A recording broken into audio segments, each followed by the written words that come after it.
Have you been dreaming of making the perfect lightweight lace cardigan for summer? One that is enjoyable and intuitive to knit, but also packed with interesting techniques and a construction that would make you feel like a knitting rock star? Well, today I'm breaking down everything you need to know about my newest pattern, the Noura Cardigan. I am Jeanette, I'm designer behind Jeanette Knits, and I've published over 100 patterns on Ravelry, and I have learned a thing or two about making patterns that knitters really enjoy knitting. So grab your project, settle in, and let's dive deeper on this one. In this video, I'll cover how this pattern came to be, the inspiration for it, the yarn, the gauge and the needles, the sizing and how to choose your size, and of course the construction and all the techniques used. So it will be in two parts. First, the introduction of me talking about all these things, and then the longest part of it will be me showing close-up demos of all the techniques that you will need to make this cardigan step by step to guide you through the process. Note that this is an intermediate difficulty pattern because you are required to read charts and read your knitting and able to incorporate newly increased stitches into the lace pattern. But even if you wouldn't call yourself a lace expert, all you really need is a mindset of perseverance and ambition, and you will be on the right track because the support is there. So what makes this pattern special? I wanted an all-over lace cardigan for ages. And I also knew that I wanted to knit it seamlessly from the top down, just like most of my patterns are, but I wanted it to be quite fitted. So that meant I couldn't just do rectangle shapes that are attached to each other. I needed to do quite a lot of shaping in the shoulders and armholes and the waist. And to do that over a textured pattern, whilst it might not be super difficult to knit, it's certainly a challenge to describe it in a pattern that people can follow. So I've been apprehensive of taking on this project for a very long time. But I think something broke this spring, and I knew that I just had to take the first step and start doing it, and I would find a way. When I was visiting the Knit With Me shop in London, I fell in love with the Avaya yarn from Lang Yarns. And Carol was really kind to gift me a ball of yarn to try it, and I tried a couple of stitch patterns, and this one just stood out, and I immediately knew that this is it. There's no way back. I just have to now go and do it. So knitting it was really enjoyable and easy, and I loved every stitch of it because of the yarn, because of the stitch pattern, because of how it sat on me as I progressed through it. But writing the pattern was, as I had expected, a little bit more of a bumpy road. There were times when I was considering just giving up and saying, okay, this is one of those no pattern designs, but nevertheless I just persevered, and I was quite worried that people are not going to be able to follow it, that it's too complicated, no one's going to want to do it, but little did I know I was panicking for no good reason. At the end of the test knit, I asked knitters what was their favorite part of the project, and most of them said it was the lace pattern. It was definitely the star of the show. They said it was quite easy to memorize, so they didn't need the chart, and what looked complicated at first just became really easy. The second place was the knotted knit two together bind off that I've used here for the finish. For many knitters, that was the first time using it, and they loved how it looked and said that they would definitely use it in the future project whenever they had a 1x1 rib. And they also loved the European shoulder construction. Some of the knitters were a little bit skeptical and didn't quite know how it would come together, but when it all did, they were pleasantly surprised with how well it fits, and they're now won over by this technique. I did some things differently with this cardigan that I've done with my other patterns. If predominantly a lot of my previous patterns with the set-in sleeve use a short row shaping here, like so we work the body separately, and then we pick up stitches around the armholes to do the sleeve. For this one, as it's quite textured, the pattern here, short rows would be really difficult to do, namely because just to keep it in the chart is a big headache. So the changed construction here to still get the same kind of set-in sleeve look. I used simultaneous sleeve, so the sleeve is actually worked at the same time as the rest of the yoke. So here we can work the pattern, the stitch pattern, and just add increases for this to shape the sleeve cap.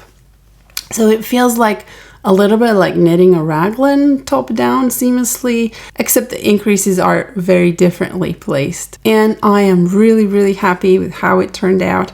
I will be using this construction for a lot more of my designs because I love that it lets me add the texture on the sleeve cap without too much headache. And if you are also convinced that this is a cool one, make sure you subscribe to my newsletter where I announce all the pattern releases and test calls, and I expect a lot of them will be using this construction in the future. As I mentioned, I am using the Lang Yarns Via yarn. It's kind of fingering / sport weight. So either fingering or sport weight yarns would do for this project. It's quite fitted, so if you like the fitted style, stick to fingering weight.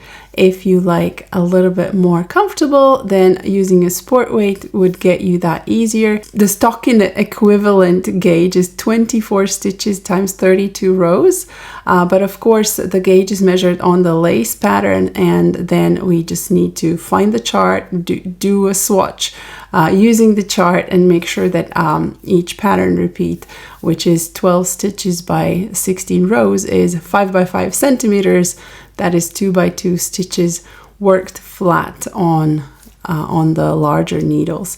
So we do use two needle sizes here. One is for the lace pattern and the smaller one for all the finishings, the ribbing, the cuffs and hem, button band, neckband. And of course this is lace, so doing a swatch, you will need to block the swatch before you measure the gauge, because chances are the lace will grow and spread and the gauge will be affected. I also really suggest going with a solid color instead of variegated or color changing yarns here if you want that lace pattern to show in all its beauty. And if you're used to knitting with straight needles, even though most of the cardigan is knit flat apart from the sleeves, you will need circular needles, because here where we pick up the stitches for the sleeves, it's going to be quite a sharp turn to begin with, and having a flexible cable to keep the stitches on is the only way, really. I don't think you'd be able to do this on straight needles. So circular needles that with a quite long cable are what you'll need here. I also recommend having the needle with a sharp needle tip to be able to do the lace stitches here. And you can maybe see there's a little bit of cabling here and there in the stitch pattern. So if you do cabling with a cable needle, you'll also need that. And another thing you'll need is buttons.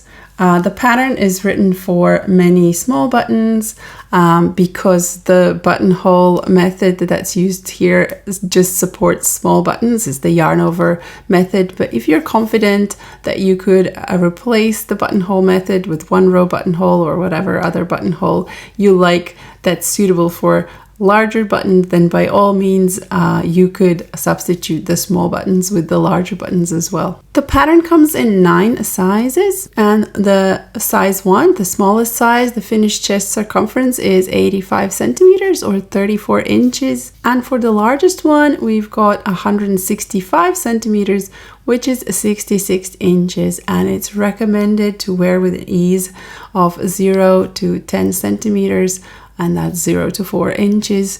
But of course, that's personal preference. As I mentioned, you could go up a yarn weight or slightly experiment with the yarn gauge to get a more comfortable fit, or just simply size up. And how to choose your size, you should look at your chest measurement, add the ease that you want, and find the finished chest measurement that matches what your numbers are. If your bust size is larger than a C cup or D cup, then perhaps it's a better idea to take the upper bust measurement as your chest measurement and add the ease to that and use that as your finished chest measurement.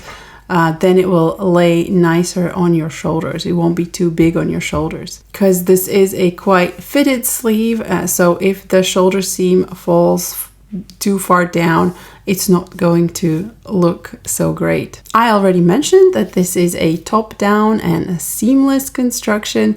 It's my favorite because, first of all, seaming is such a chore. I can barely weave in the ends at the end of a project.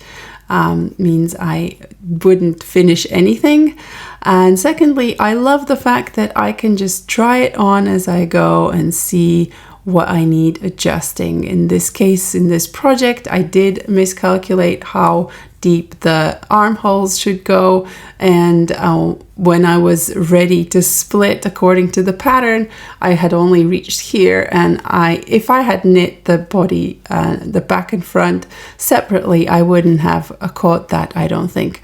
So I love the fact that I can try it on and adjust as I go. And of course, I love that I can make it as long as I want because it's top down, so it's much easier to adjust the length, and that's also included in the pattern. Knit it as long as or short as you want. That goes for the body as well as the sleeve. So we are working it top down and starting it at the back. We first cast on stitches for the back here, just the neckline, and then we increase rapidly to the full width of the back.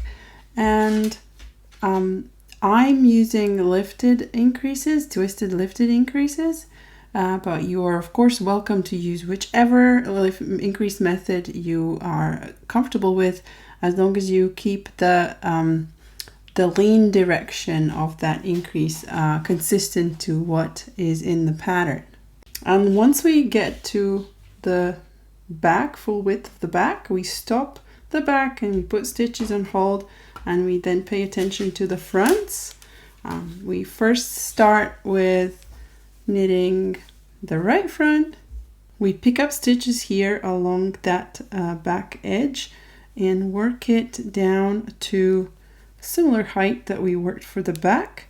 And again, we have a little bit of shaping here to shape the armhole with some decreases. And here is some increases to shape the neckline. And then when we get to the same height as the back, we again stop and put stitches on hold and do the same thing on the other shoulder. So picking up stitches along the back and knitting to around here.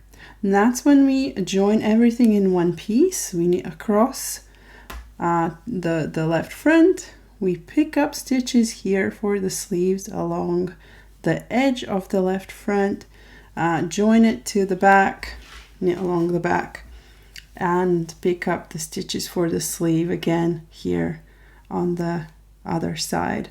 For the right sleeve, that's just the same along the right front and knit across the right front.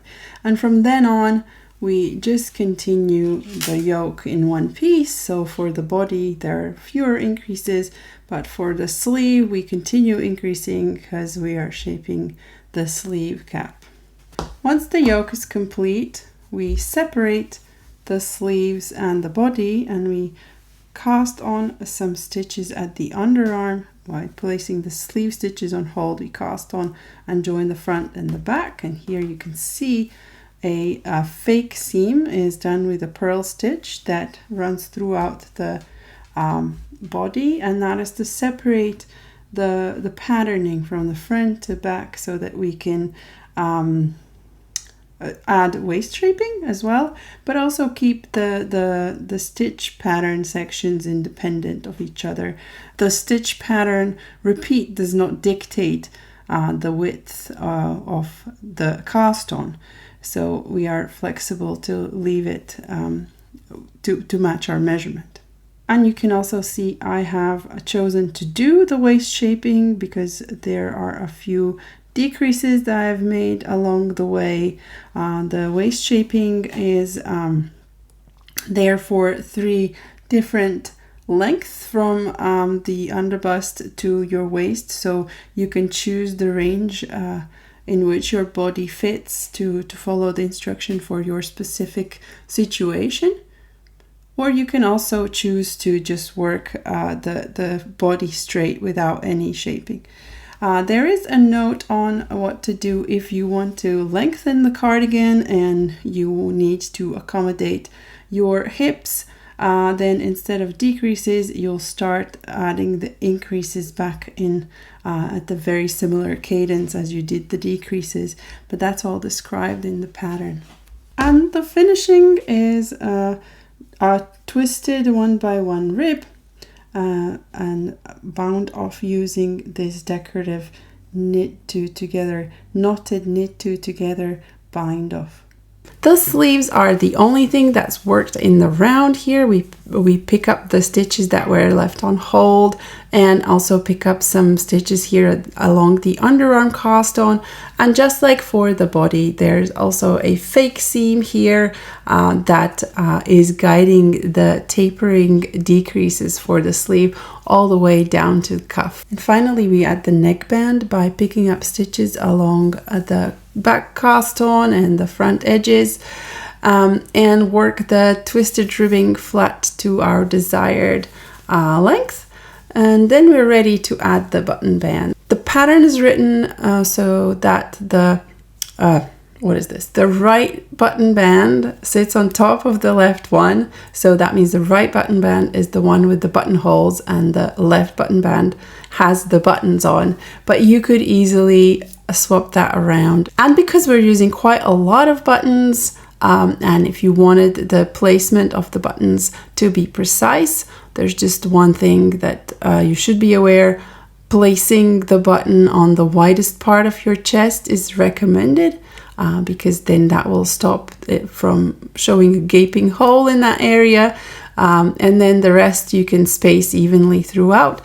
If you want to be super precise, I have included a spacing calculator and a whole other YouTube video on how to figure out that spacing that's linked to from within the pattern. So possible modifications. As I already stated, because it's top down, you are welcome to make it as long or short as you want. There was a test knitter who made a short sleeve version that looks really cool as well. So length is totally up to you. You can also choose to either add the waist shaping or leave a straight fit. I made mine with waist shaping because I find that a little more flattering for my body type, but everyone's different, so you have the option to choose whatever suits you. And then of course, because the neckband and the button bands are added at the very end, just like the hem and cuffs are worked at the end, you could completely change the style of this cardigan by picking another stitch pattern for the ribbing or another method altogether. For example, go I-cord bind offs everywhere and do little toggle buttons or something completely different. It would absolutely change how this lace pattern is framed and how it comes across. So feel free to experiment with that as well. The very observant of you will notice that in some of the places there's quite a bit of stockinette, and that was part of the challenge. I wanted to do a lot of shaping, but you know that a lace pattern is not very accommodating for that, because you have to make sure that within each pattern repeat, the decreases and the increases, the yarn overs, are balanced, so we don't lose or gain stitches for no reason. So to keep the pattern simple, I chose to, whenever we don't have enough stitches to fit a full repeat, we work stockinette over it. And that worked fine for me. For my size, there isn't that much. And I also love how it like complements the more sturdy neckband and button bands.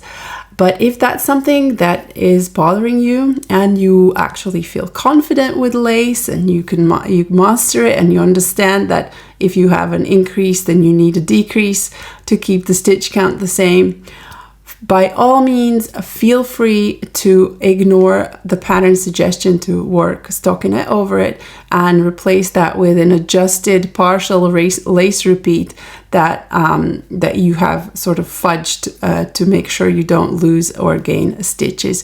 And that will minimize the stockinette sections in your cardigan. So I hope that you see how customizable this design is, and if you like that type of pattern, then again, reminder to subscribe to my newsletter, because I do strive to make all the patterns as customizable and modifiable, easily modifiable as possible. And what follows is a series of step-by-step demos of how to make this cardigan.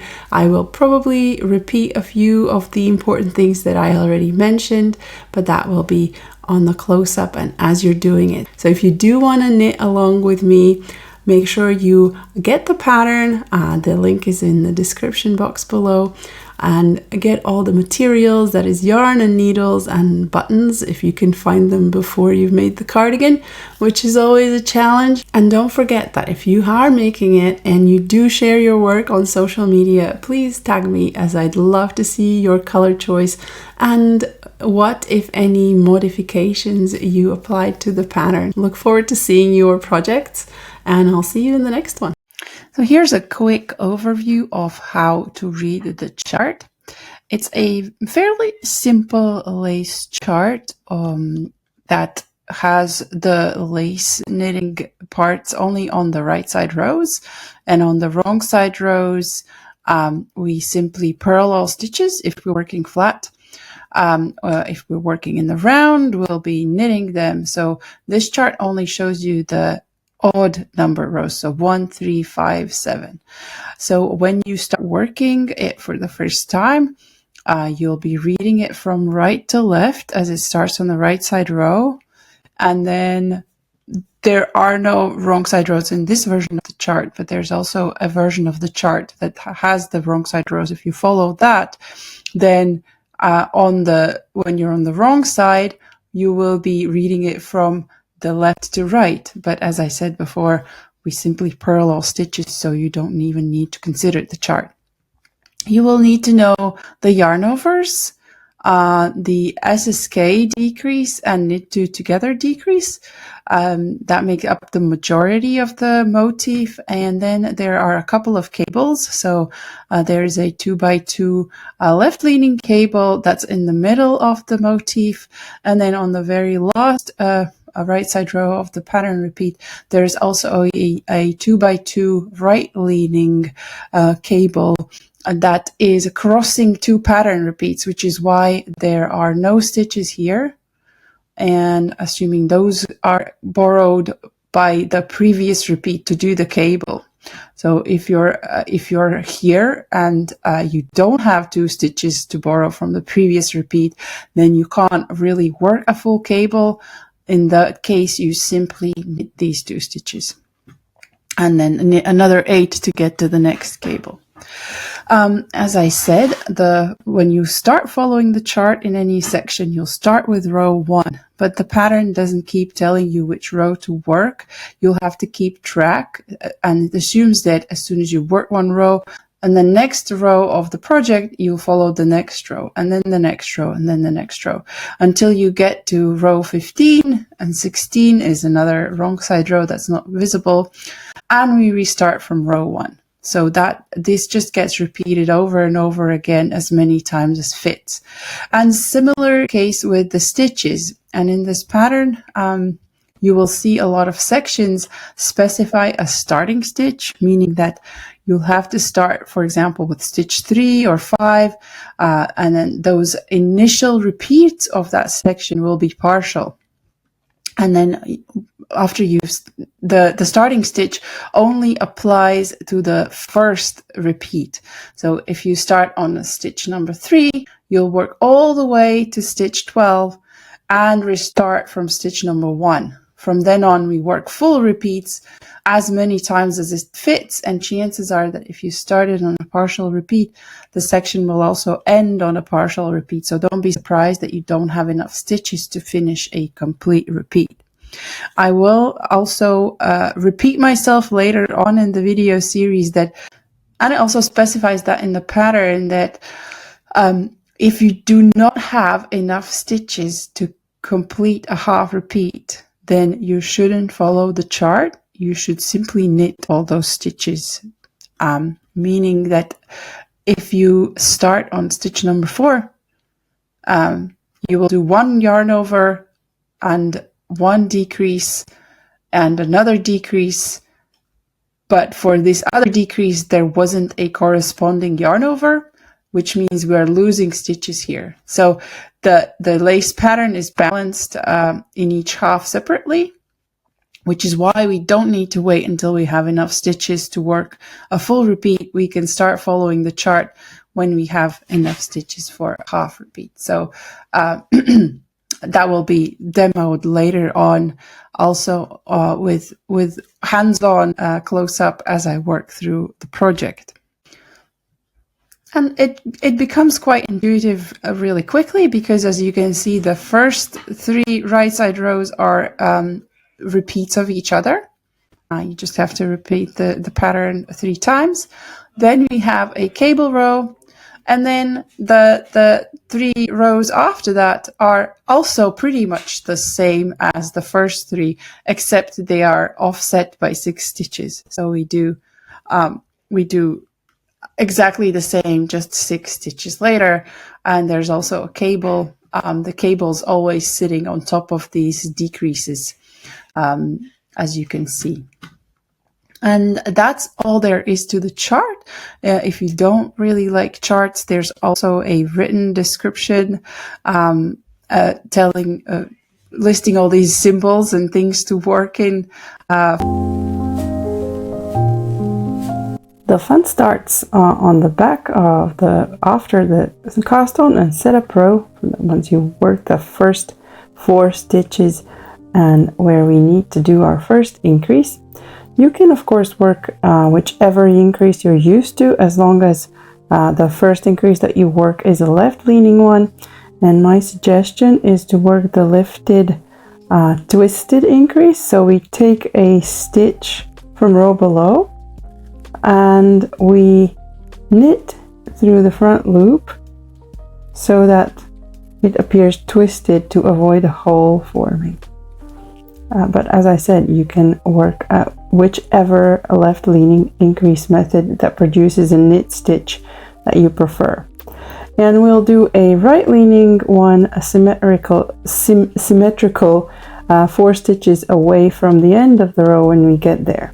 But before we get there, across the rest of the neckline stitches at the back here, we need to set up the chart. And for each size, because we'll be increasing the width of the back, the stitch count will change, and that also means the stitch that we start the chart pattern will change. So let's take a look at the chart. That means if for your size it says to start with stitch number 5, for example, that means you'll ignore the first 4 stitches and you'll start with stitch number 5. And you work stitch number 6 and 7, 8, 9, 10, all the way to 12, and then you can restart from 1 again for as many times as it fits.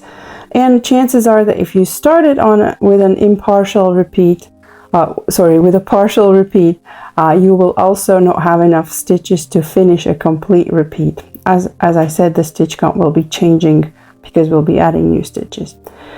And one more thing to note is you can't blindly follow the pattern on the chart if you don't have enough stitches for a complete half repeat.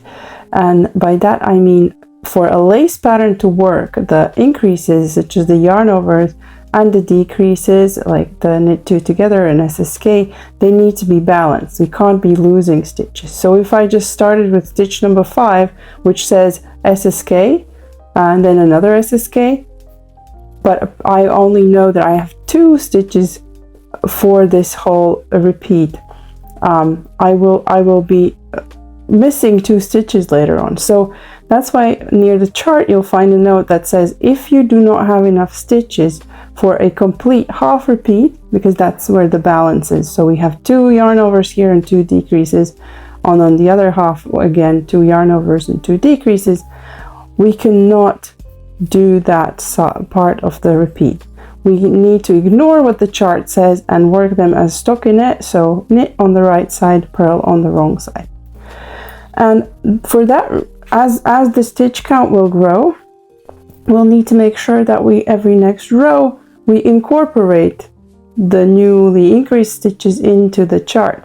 And at some point we will have enough stitches here to work this repeat. And when that happens, we can then start following the pattern, because we don't need to wait for the full pattern repeat to be complete, because the both halves are balanced. So we can work, we can follow the pattern as soon as we have 6 stitches that are there. And for that reason, it's quite handy to put stitch markers to denote the beginning and end of a pattern repeat. I am working on size, the lucky size that actually needs to start with the first stitch, with stitch number 1 of the chart repeat. So I will put my first helper marker here to indicate that this is where a pattern repeat starts. And I will work the whatever the chart says, and as many times as I can fit. And there's a knit 2 together, another knit 2 together, yarn over, knit, yarn over, knit. So I've completed a 1 repeat, and I can put another stitch marker in here and work from stitch number 1. So regardless of how many stitches you worked to the end of the first repeat, you start the next repeat with stitch number 1.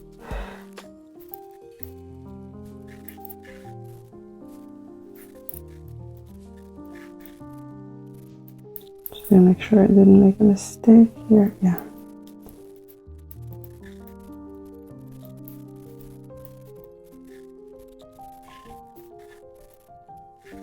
And I need to work all the way to 4 stitches before the end of the row. And I should, yes, I finished on stitch number 12. I had enough stitches for 2 full repeats. The lace pattern is aligned against the center of the back, as the stitches will grow on both sides. So you should all have if you're using a stitch marker in the center of the back, because the first half of the back will end with the last stitch in the pattern repeat, and the second half of the back will start with the first stitch of the repeat. So it's aligned with the center of the back. And now that we've done the first row, we need to do the symmetrical increase that we did at the start, and this time it should be a right leaning increase. And here again I recommend doing a twisted, lifted, right leaning increase. This is where you need to be a little bit more careful because the way we're picking up the stitch means that we'll be having to knit through the back loop, and we also putting it on the needle right next to the stitch that we haven't yet worked. So these two stitches tend to really like to mingle, so you have to be careful and keep that existing stitch from which it was worked away from it with your thumb or however, and then try and knit through the back loop, the one that you lifted, so that it's twisted and we don't see any holes. And we simply knit the remaining 4 stitches, and that will kind of set our pattern. There will always be 4 edge stitches before we do an increase and 4 remaining at the end of the row after an increase. So now we need to work, the increases consist of 4 row repeats, and in every 3 of those 4 rows we do increases, and the 4th row we do not, because the stitch gauge is different than row gauge. If we did an increase in every row, it would appear a little bit of a flary situation. So to counter that, we increase only every 3 out of 4 rows. And on the wrong side, we will be purling the 4 edge stitches. And if you're following the pattern, you will also be using a lifted increase, and this time, because you see a purl bump here, you have to pick it up from front to back and try and purl it through the back loop to get that stitch twisted to avoid a hole. And then it doesn't really matter on the wrong side, you don't have to look at the chart because all the stitches are purled, so we can just carry on. But theoretically, we did have an increase here, and I have forgotten to add the stitch marker to denote where the last full repeat ended, and that was just before the increase I did on the right side. So now I have 2, I just increased this 5th stitch here, and I already had this one, so this would have been a stitch number 1, I suppose, because we're reading the chart from left to right when we're working on the wrong side. And I just have that 1 stitch here that I'd have to, if I was on the right side, I'd have to pay attention to how I work these. But again, because there's only now 2 stitches that are new, doesn't make a complete half repeat, so I can work stockinette until I notice 6 stitches. So as I said, on the wrong side, we can just purl everything, don't need to look at the chart until we get to the 4 stitches before the end of the row.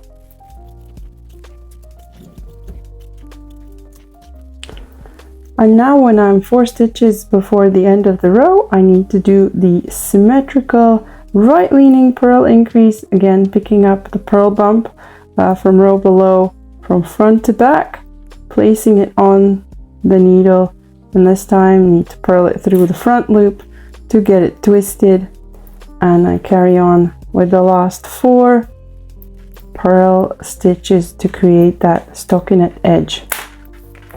So that was row number 2, where we increased 2 stitches on the wrong side. On the third row, we still have an increase, very similar, and this time we do exactly the same as we did on row 1. And here you have to be careful. If you have 6 stitches until your first full repeat, this means you can work, follow the pattern for the half repeat. So in this case, you would have to figure out which row you're on.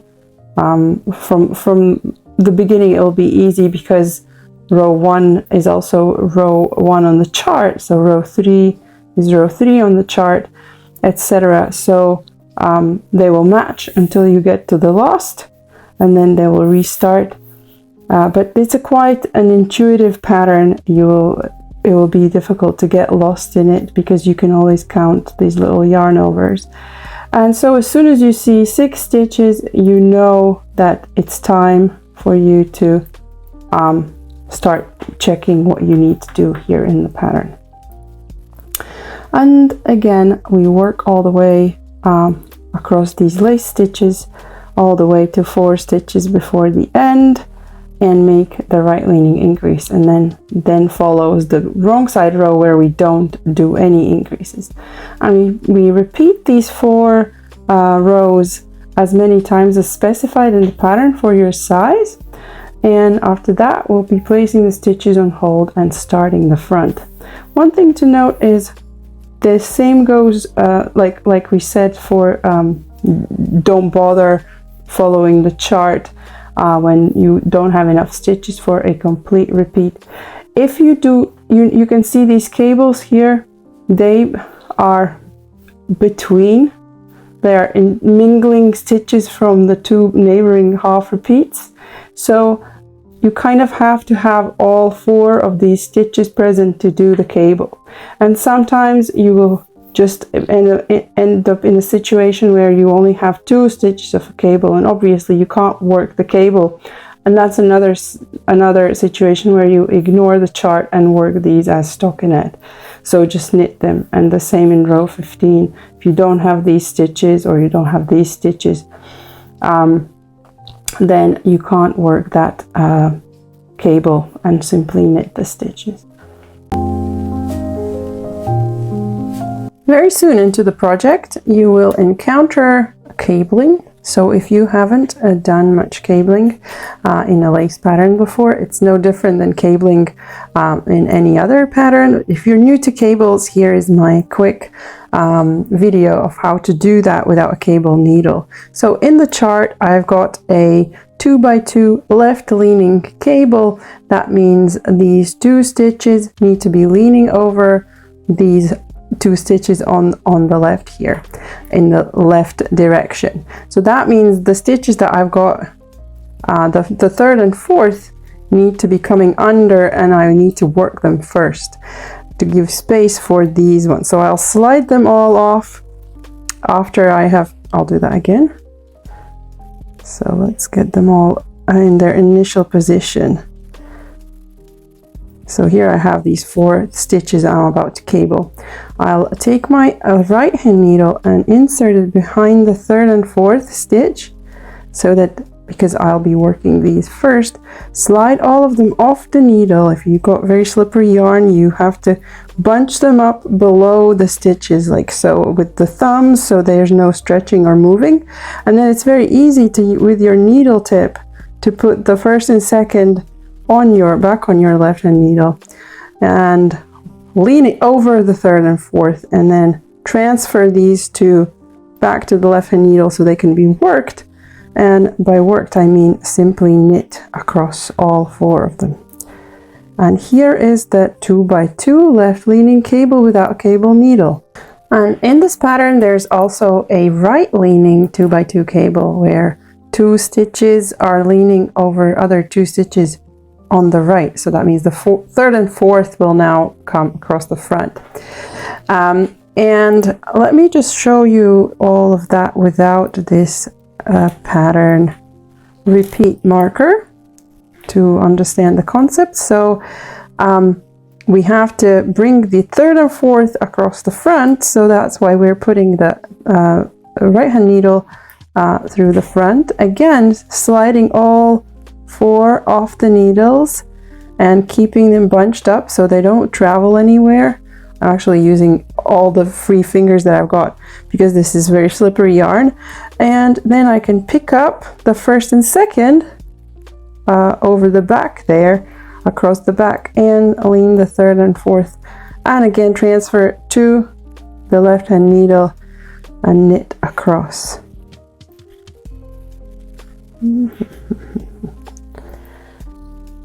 So chances are that when you encounter this, you will have that stitch marker in the middle there. And the best way to deal with this is just remove that stitch marker like I did temporarily. But as you're knitting across the 4 stitches, pause after having done the first 2 and put it back where it was, because that is still the end and start of a pattern repeat, and it should look something like that. This is what it should look like when you've completed the back, and it's time to pick up the stitches for the right front.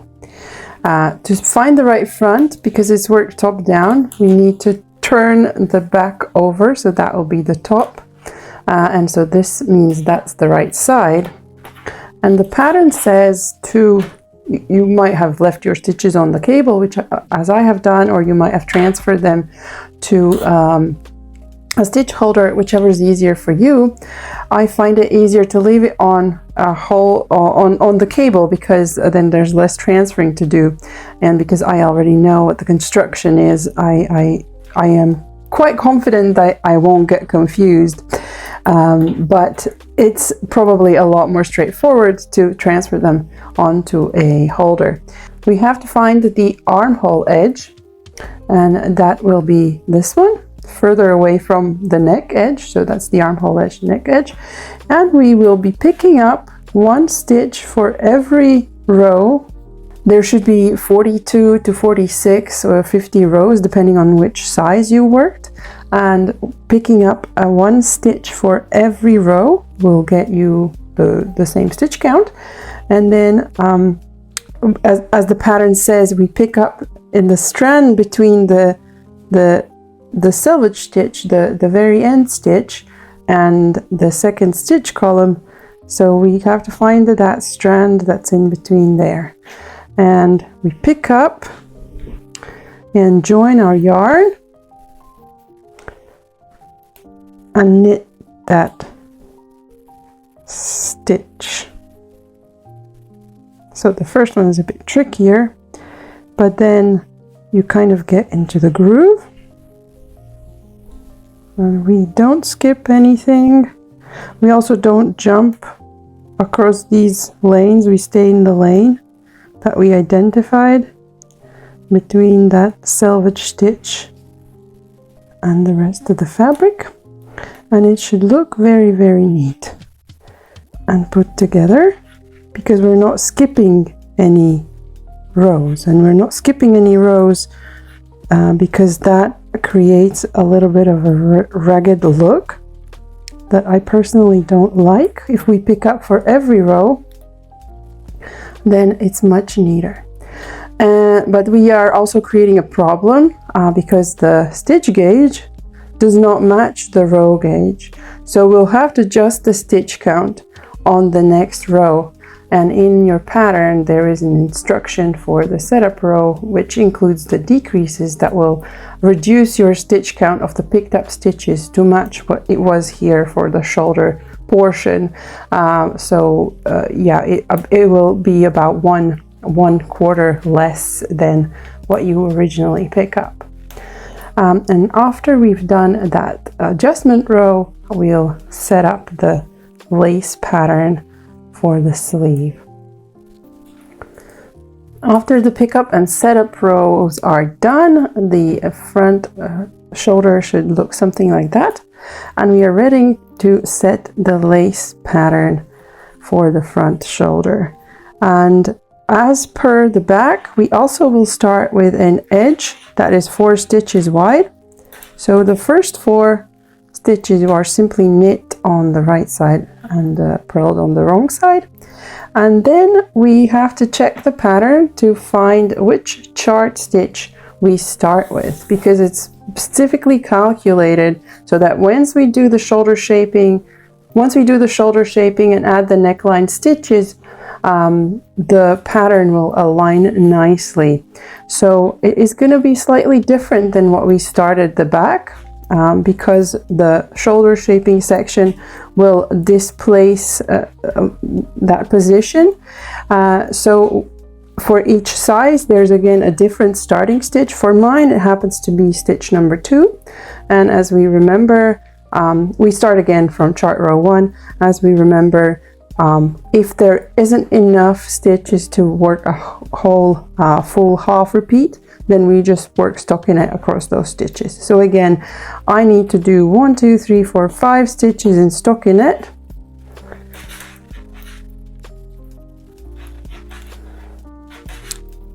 Before I get to the first half repeat that I can work fully, and it starts with 2 knit 2 togethers. For me, that is. And here is where my first full repeat ends, and I will use a helper marker to help me orientate, especially at the beginning of the setup of this project. And then I can restart again from row 1, from stitch number 1 of the chart. You notice that I sometimes work my SSKs a bit differently, more like slip 1, knit 1, pass, slip, stitch over. It produces exactly the same result, and I find it a little bit quicker for me.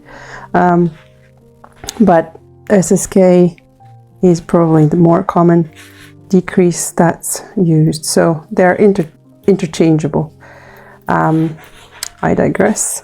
So I have to do this until 4 stitches to the end of the row, and here again I finished my repeat. I put a marker, and I just happen to have 1 stitch left until the 4 stitches before the end of the row. Again, regardless of what this chart says for that 1 stitch, I'll work stockinette because I have an incomplete repeat. And then the last 4 we need to simply knit, this lace section will also be enclosed by these 4 edge stitches on either side. And of course we purl everything on the wrong side, and we continue in this established pattern for a little while. There won't be any increases or decreases, so whatever we set up here will last us about 20 rows or so. But then we'll get to start shaping the shoulder with some increases and decreases so that it follows the armhole and neckline better, and then I'll return and show you what's that all about. After working on that right shoulder for 20 rows or so, we are ready to start shaping it so that the side goes towards into the neck to form the neckline, and also to lie better against the armhole, we need to decrease some stitches. And so the shaping row is a decrease and an increase in 1, so the stitch count doesn't actually change. But what does change is the stitch, the lace pattern placement.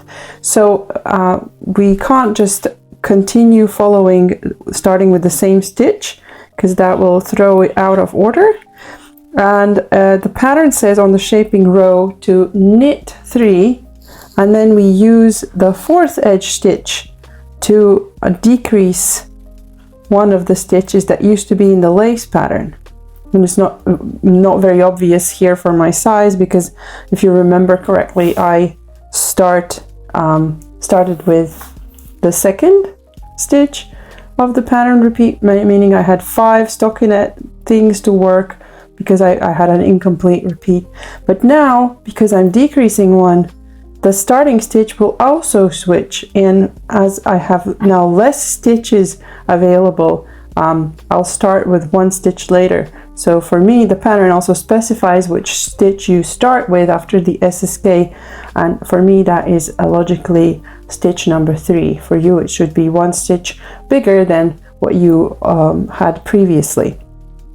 And because I'm still in a situation where I have not enough stitches to make a full half repeat, I'll knit stockinette across 4 stitches, and I should be at the start of the full half repeat. Complete half repeat, and I am, so it's all working out well. Let me just get to the other side where we'll do the corresponding increase.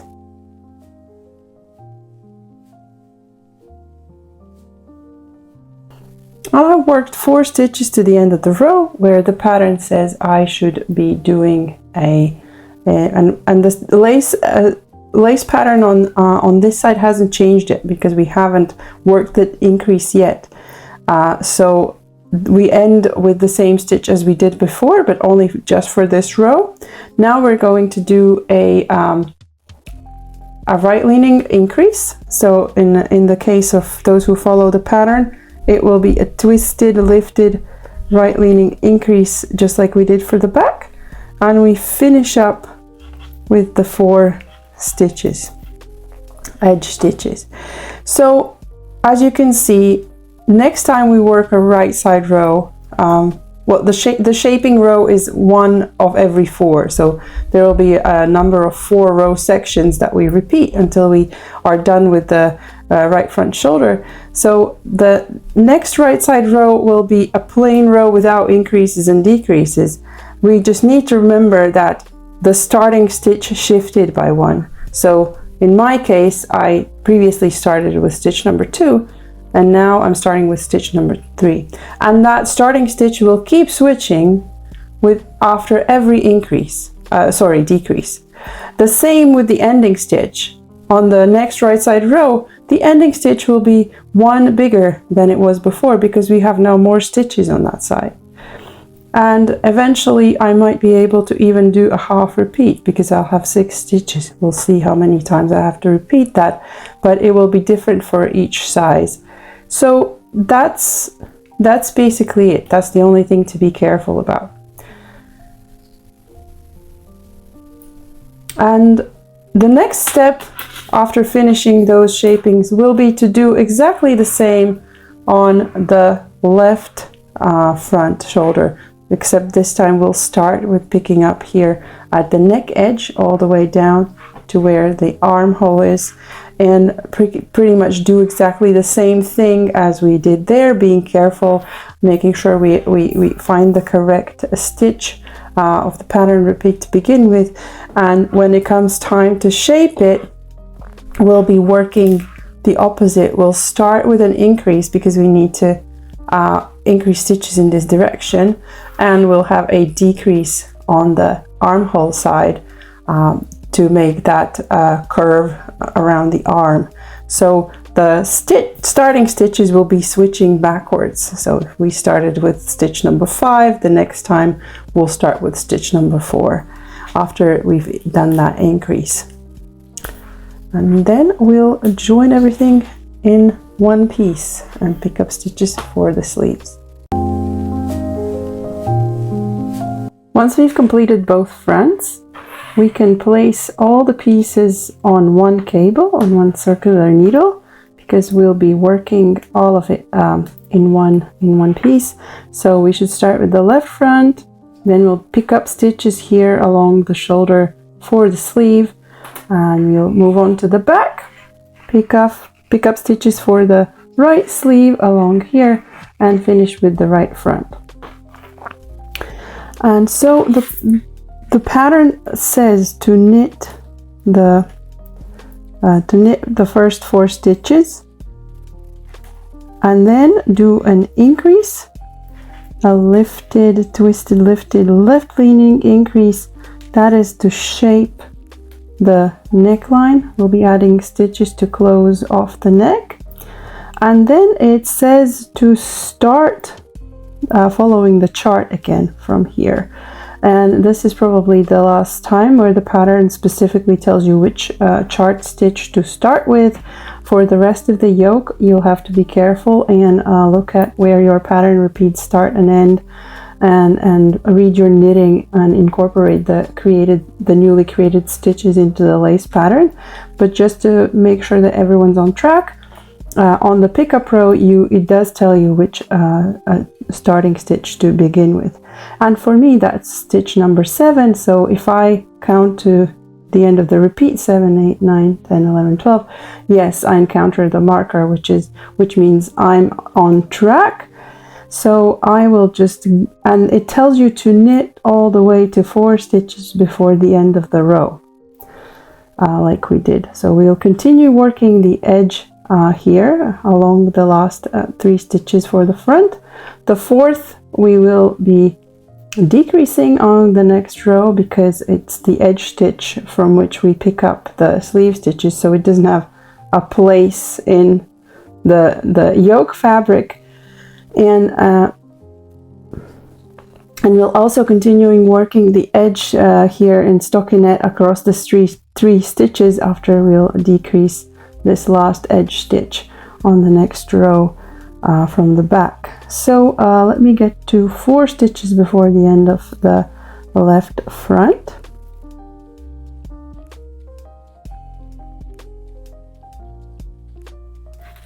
And it tells you which stitch you should be ending this repeat on as well. And just to double check, mine says to end on stitch 6, and I am there.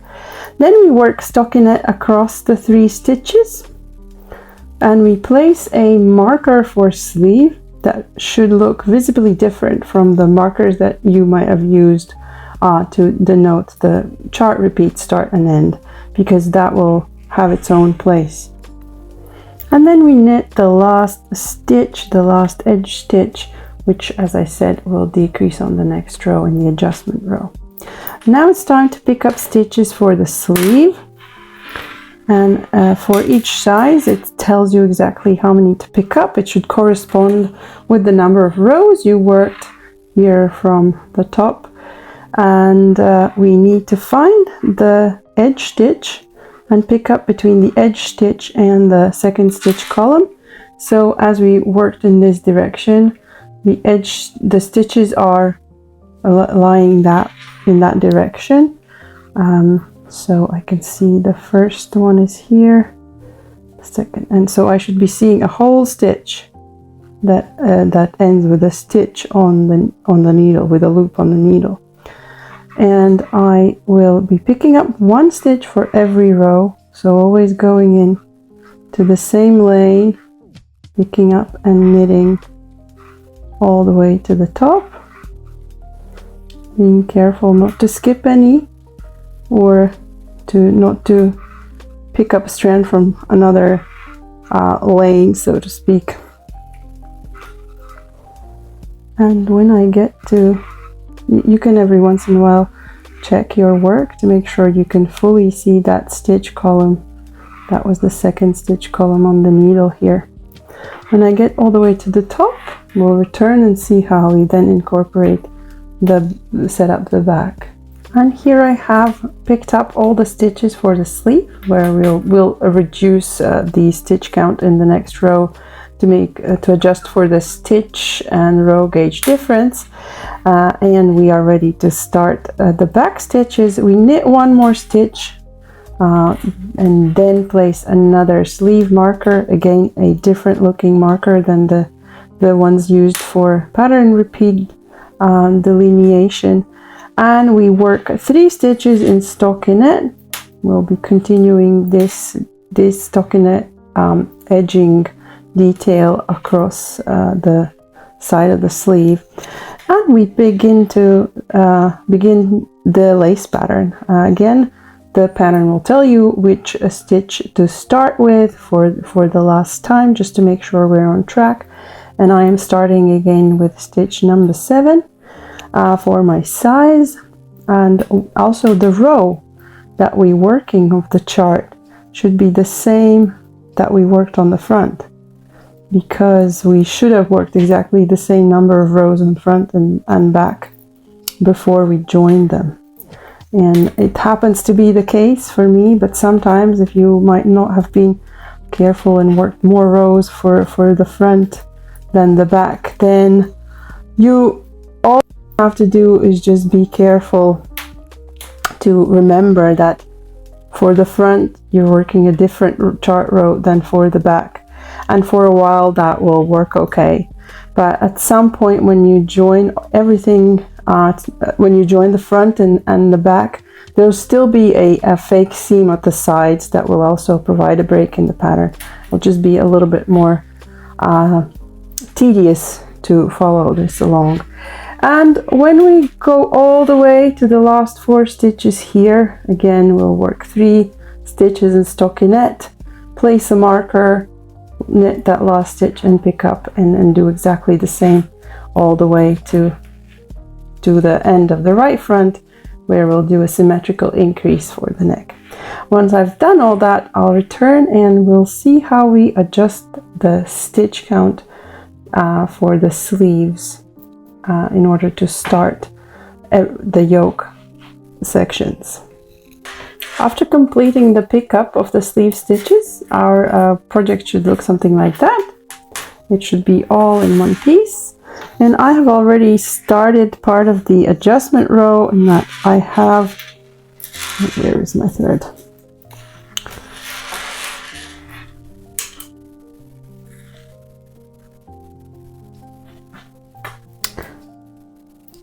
I have worked all the way to the first sleeve marker, simply slipping the pattern markers, the stitch pattern markers. And here we have our first decrease. As I mentioned, we want to decrease that last stitch of the front. That was the edge stitch. So we will have to do a decrease that makes the second stitch lean over the first one on the right side, and we'll achieve that by doing a slip. Both are knitwise one after another, then put them back on the left hand needle and purl through the back loop, that is inserting this needle from the back through the second stitch and first stitch, and doing a purl. So that way we get that second stitch to lean over the first one.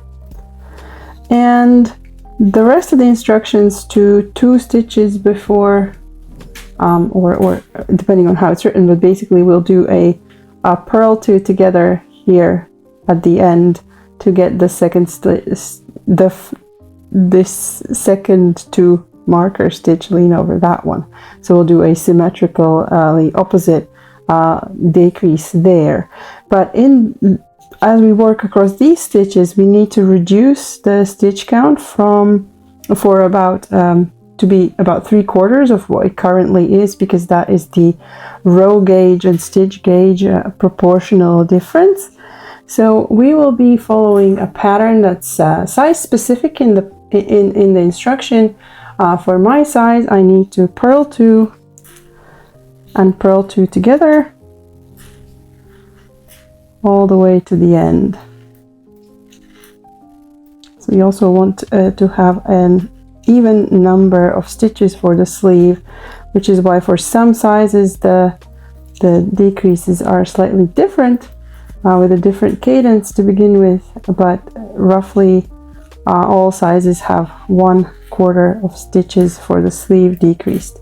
And that way the pickup seam will still look nice and tidy, but it won't be flaring out because we have reduced the number of stitches.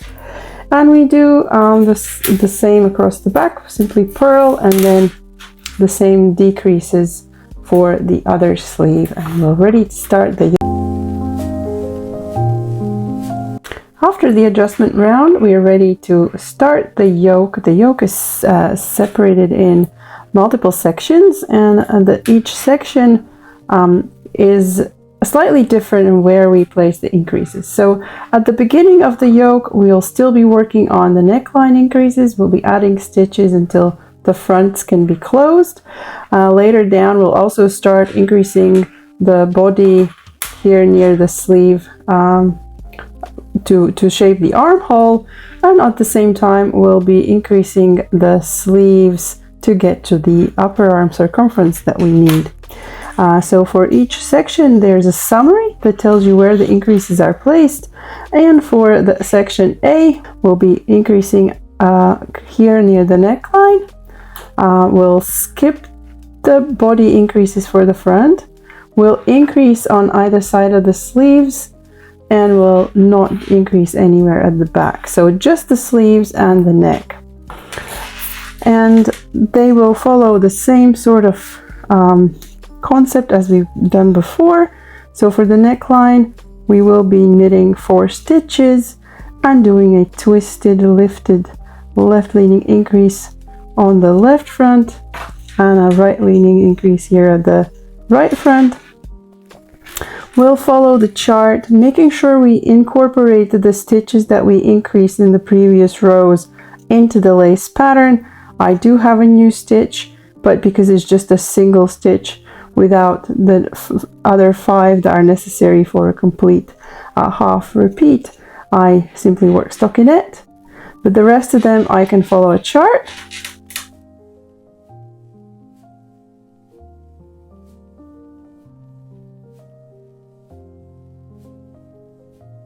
If I was to do a body increase for the front, I would have to stop 3 stitches before the sleeve marker and do the increase, a right leaning increase here, so that it's opposite to what we did at the start here. But in section A, we do not have those increases, so we simply knit the 3 stitches to the sleeve marker.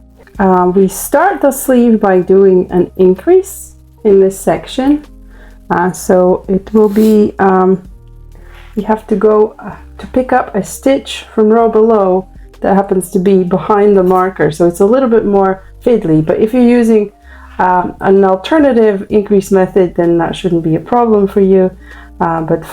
Because the edge is just on the body part, so the front and the back and not on the sleeves. And then we also have to set the lace pattern for the sleeve section, and which is why I lied a little bit when I said that the pattern won't state any more starting and ending stitches. With the exception of this first row of this section, we see again that we have to check the starting stitch from the pattern. And for my size, it is stitch number 9. That is because the lace pattern is aligned with the center of the sleeve. So the center of the sleeve will be where exactly a pattern repeat ends and another one starts. So I have 32 stitches here, 16, and that means 12 belong to a complete repeat, which leaves 4 to deal with outside of that. And my pattern, and the pattern says for my size to start with stitch 9, 10, 11, 12. So those will be the 4. Those will be the 4 stitches for the incomplete repeat on the side here. And it's not enough to even work a half a repeat of the chart, so I just have to work them in a stockinette. And when I'm ready to start a full repeat, I will place a marker to help me later on. And I have to be careful which row I follow. It should be the same row that we did for the front. In my case, it will be row 11, and I will get to the other side of the sleeve following the chart.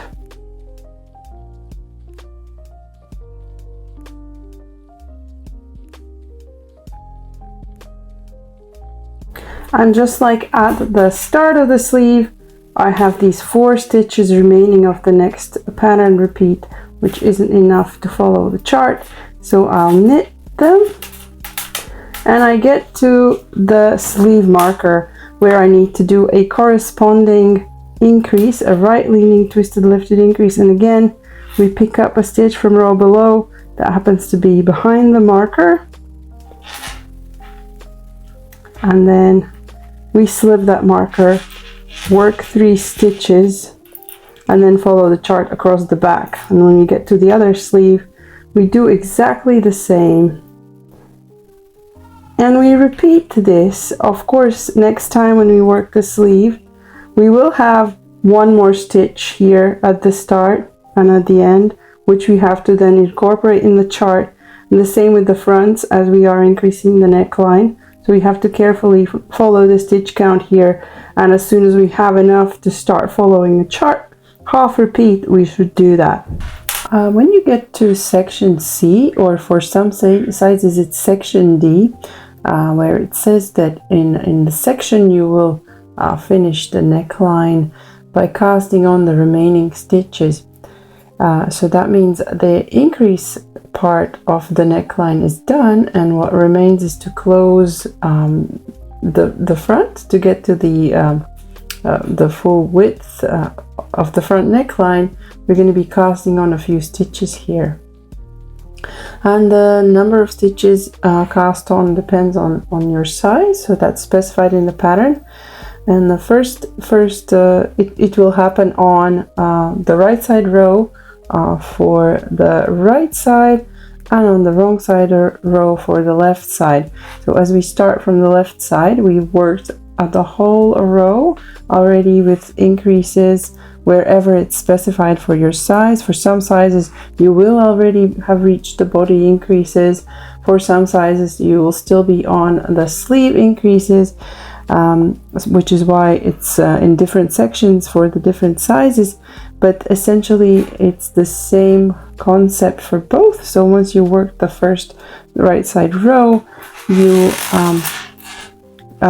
before you turn your work around, you cast on the specified number of stitches. So for my size, that is 3 stitches, using something called a backward loop cast on, where we just make a loop backwards and place it on the needle and pull it tight again.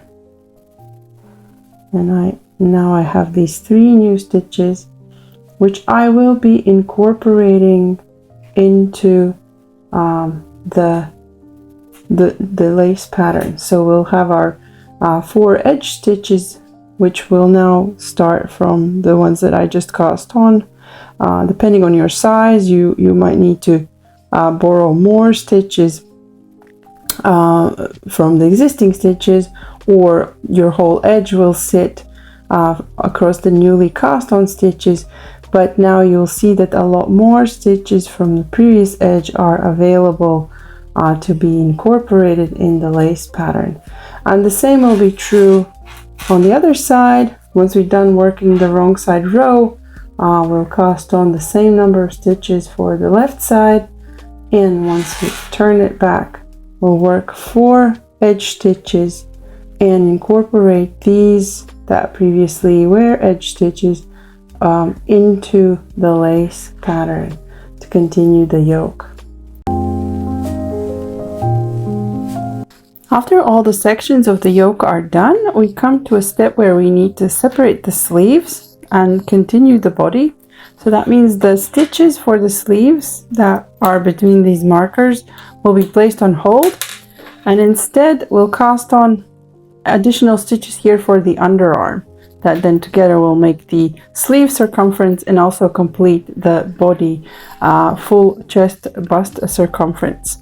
And on that separation row, we once again have a possibility, an option to check whether we are on track with the pattern, because pretty much every size starts the same, and it should be 4 knit stitches, and then we start following the lace chart with the 11th stitch, and that means 11 and 12 essentially means we're knitting 6 stitches, and then we begin our first pattern repeat.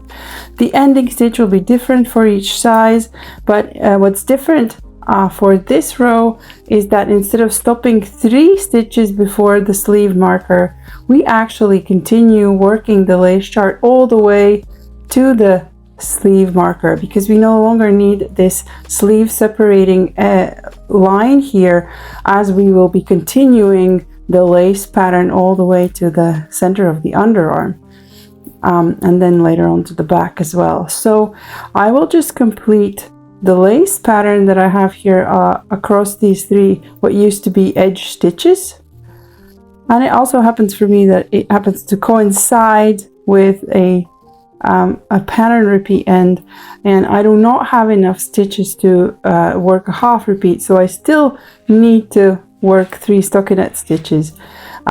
So for me it's going to look a little bit the same until the next row, next right side row, where I actually will have more stitches here cast on at the underarm.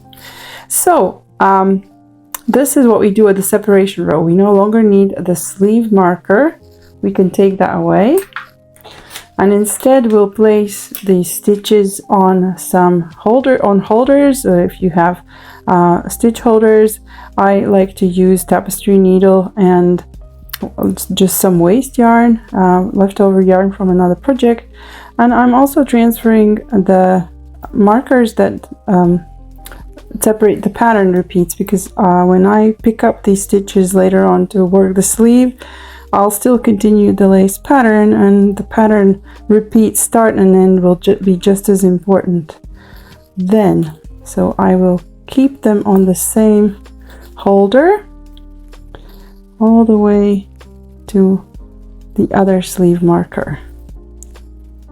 It's probably good to note the chart row that you're on right now, because that will be the chart row that you need to start the sleeve later to make sure the pattern aligns. And there we go. We are at the sleeve marker, which again we don't need, but don't put it too far because we'll need to place, I'll just tie these up quickly so I don't accidentally pull on it and ruin my stitches. Sleeve stitches. This is looking weird. Anyways, so next step is we need to, this would be too little for the upper arm circumference, so we need to cast on some stitches here at the underarm. For each size there will be a different stitch number specified. For my size, that is 6 stitches until the center of the underarm, and we use backward loop cast on like we did for the neckline completion, making a little loop. 2, 3, 4, 5, 6, and this is where I have reached the center of the underarm, and I will place a marker, again a different marker than these little ones that separate the pattern repeats, and cast on the symmetric other side of the underarm with another 6 stitches. For your size it will be a different stitch number. The bigger the size, the more stitches you have to cast on here. So I have one more, and then we continue working across the back. Again, this time we ignore the edge stitches and we work the lace pattern across them. So for me, I know that actually my full pattern repeat starts just 3 stitches away. So again, I have to knit the first 3 stitches and it will look something like the edge, but for you it could be a different situation, because you might have enough to work a full repeat or a half repeat. And then I can start my follow my full repeat here, because the pattern will tell you which chart stitch to start here, and then hopefully you're on track. If not, then there has been a problem in the yoke increase section and maybe some stitches are missing. And if that's the case, you can add some more here at the underarm to make up that difference. But later on for the sleeve, then you have to be mindful that there's more stitches maybe than you need when you pick them up. So, and in this manner we work across all of the back stitches until we reach the second sleeve, and we do exactly the same thing again. Place these stitches on hold and continue all the way to the end of that row. Now, next row I won't show a close-up, but I'll just explain what happens. When we get here, we'll continue the lace pattern all the way to the side marker, and that side marker denotes where we'll place a fake seam by purling the stitches here. This one will always be purled. That way we will provide a natural break where the front and the back meets, because that way we can ensure that we can start the back with the correct stitch number so that the rest of the pattern aligns, making our chest circumference not dependent on the pattern repeat size. So that's why that's the case. And for me, I'll purl that one, and I'll have 2 stitches remaining until a full half repeat can be worked. So I'll probably have a stockinette section here at the sides, but that's okay because the front and the back follow the chart independently. In other words, these repeats at the side will be partial. And to work that purl stitch, of course, on the wrong side, we'll have to knit it to make it consistently look purled in its entire length. That's why the instructions will have you knit a few stitches on the wrong side for the body. Once you're working on the body, and if you would like to introduce some waist shaping to get a narrower circumference around the waist, then you will have to add some decreases here at the sides near the side marker, and usually that it would be pretty straightforward. We just knit to a couple of stitches before the marker, do a decrease, and do one more right after the fake seam. But because we're working in a lace pattern, here's what we really have to be mindful of, that these 2 stitches now are out of play, so we have to work to them, and we can only follow the chart as long as we have 6 stitches that is needed for a half repeat. If we do not have that, we can't borrow stitches from these 2. These will be participating in that decrease, so they are off limits. In my case, for the first decrease, I can happily work the half repeat here as usual, and then because I had always 3 stitches, I was always working, with the exception of the cable, of course, that crossed the border between the 2 repeats. But I was always working stockinette here, so nothing changes. But when I get to the 1, 2, 3, let's say the 3rd decrease, I'll actually have to use this stitch that belongs currently to this half repeat, taking this whole half repeat out of action, because we cannot do these decreases here without the corresponding increases, as the lace pattern is balanced in a half repeat. So that said, if I didn't have enough stitches, we just work stockinette, very simple.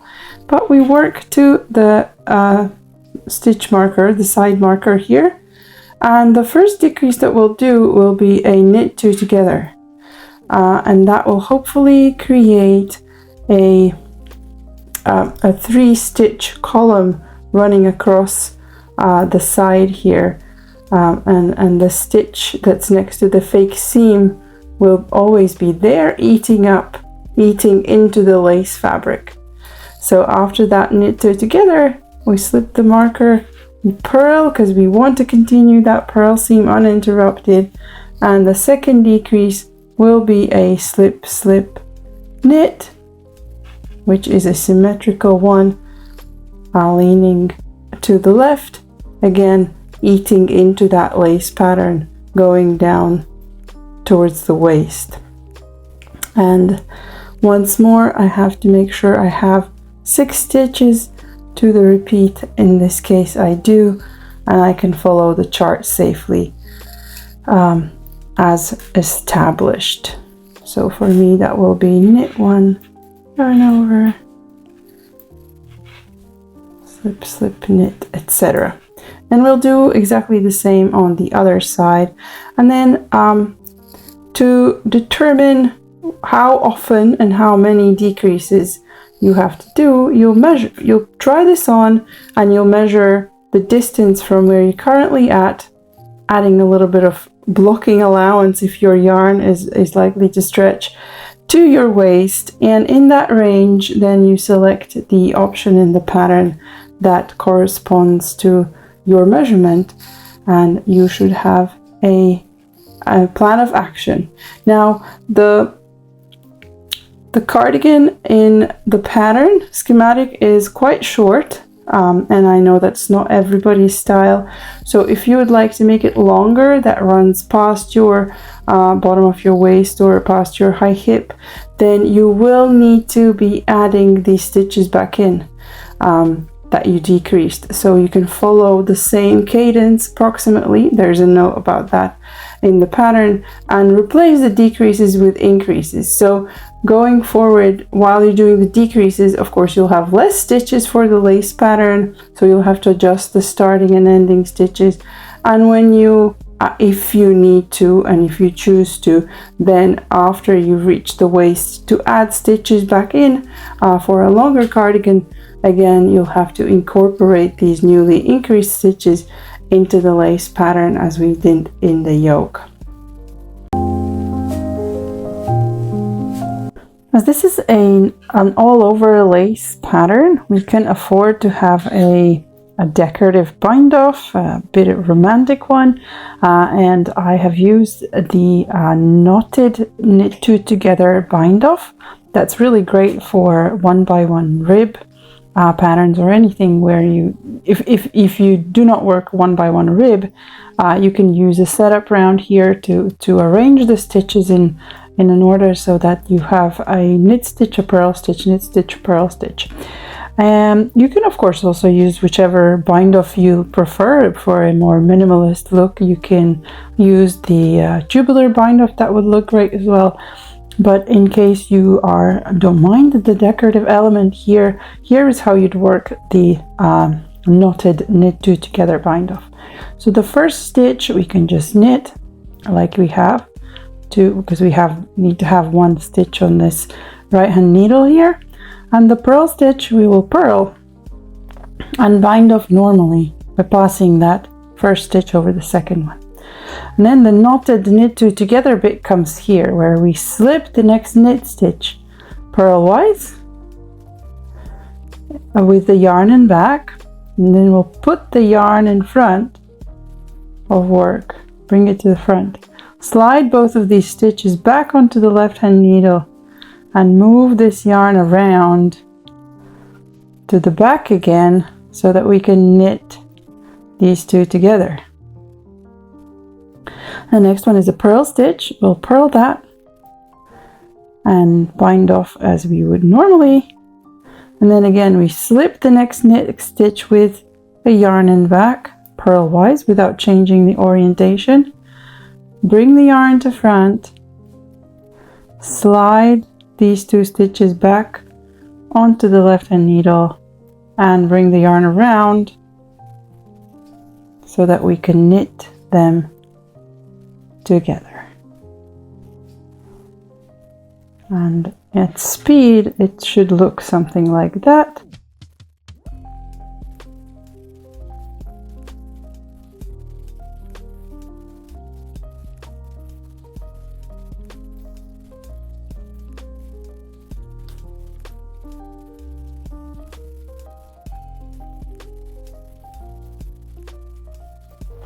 Etc. And it creates little tiny knots at the top of the knit columns, looking a little bit more zigzaggy and more decorative than just a normal bind off or even tubular bind off. At any point after joining the fronts and the back, once we've cast on the last stitches of the neckline, we can actually add the neckband. We don't need to necessarily wait until the whole body or sleeves are finished. And we add the neckband by picking up stitches here around the neckline, and then just work twisted rib to our desired length or height of the neckband. But we pick up the stitches in sections. So there will be a section where we pick up stitches along cast on edge, so that is here at the front as well as the back, and we'll have to pick up one stitch for each cast on stitch. And there will be a section on both sides where we pick up along the rows, so perpendicular to the direction of knitting. And there we'll pick up one stitch for every row worked. but because the row gauge and stitch gauge are different, in this section we'll have to make an adjustment in the next row and decrease a few stitches, roughly 1/4 of the stitches, to match the gauge. Now I know we're working with a smaller needle here, and we will be working in a stitch pattern that has a totally different gauge, but that is all to contribute to narrowing of the neckband, because this circumference here will be quite significantly bigger than the one that we want at the end, which is why we're working with smaller needle and we're using a rib pattern. But still, if we do not decrease the stitches here, we will end up with a neckband that stands up like a tube instead of lays down close to our neck, so which is why we have to do that adjustment. And I'll start here by picking up the stitches that I cast on using backward loop cast on. We can see that because we're knitting in this direction, the stitches are facing downwards, and we have to find the stitch and put the needle through, just so we can get exactly one stitch for every cast on stitch. The first one, we can fudge it because it's always tricky to find, so wherever we can insert the needle is okay. I'll leave a long end so I can weave it in later. But then the second one, we can follow the path much easier and insert in the first row of that second stitch column. And then for some stitches, that's all. For some sizes, you only have 2 stitches. For my size, I have 3 stitches here. And then the pattern says to place a marker, and that is because this is a border between the section of where we pick up along a cast on to a bordering a section where we pick up along the rows. So here we have to find again the 2 stitches between which we will be picking up strands. That's the edge stitch here and the second stitch column. So I think I'll start here, pick up and knit into that, just like we did when we picked up stitches for the left and right fronts along the back. And every once in a while we can just check our work to see that the whole stitch column is visible and there's no breaks. And we continue that all the way to here, where we start where the row part finishes, and we'll have to place another marker. And we'll be picking up stitches again, 1 for each cast on, and here we'll have to be careful because this is a lace pattern, so we'll have to be quite careful to, like, these 3 are stockinette stitches, so it will be a lot more obvious where we need to insert the needle. But then when we get into the lacy pattern, we'll have to follow these cast on loops, and wherever we see a stitch come out, that's where we need to insert the needle and of course wrap the yarn and pull it through. But then because we have these knit 2 togethers, we have to make sure that we insert, we pick up a stitch in each of these stitches, even though they immediately get worked together. So, and then we'll place another marker, repeat the same along the rows, and another marker finishing with the last few cast on stitches here. And once I've done all that, I'll come back and show you how we then do the adjustment on the wrong side before we begin the 1x1 twisted rib. After completing the neckband pickup, we should have 4 stitch markers that are placed between those sections with the different pickup methods. And now on the wrong side, we'll be adjusting the stitch count, decreasing roughly by 1/4 where we picked up along the rows. Now it's also your chance to adjust any issues where you might not have being able to pick up the exact number that's specified in the pattern, which isn't a big deal, as long as the final stitch count is roughly similar, but it should be a multiple of 2, so that we can do the 1x1 rib without issue.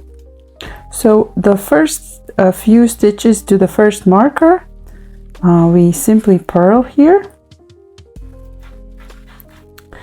We can either the slip marker or a remove marker, so we don't have to remove it later. I'll leave it for now, because what if I lose my count somewhere and I just want to make sure I'm on track.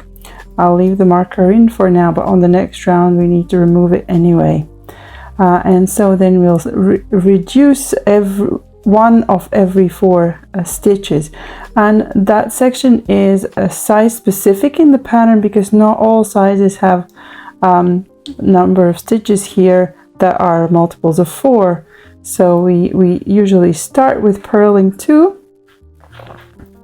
and then purl 2 together,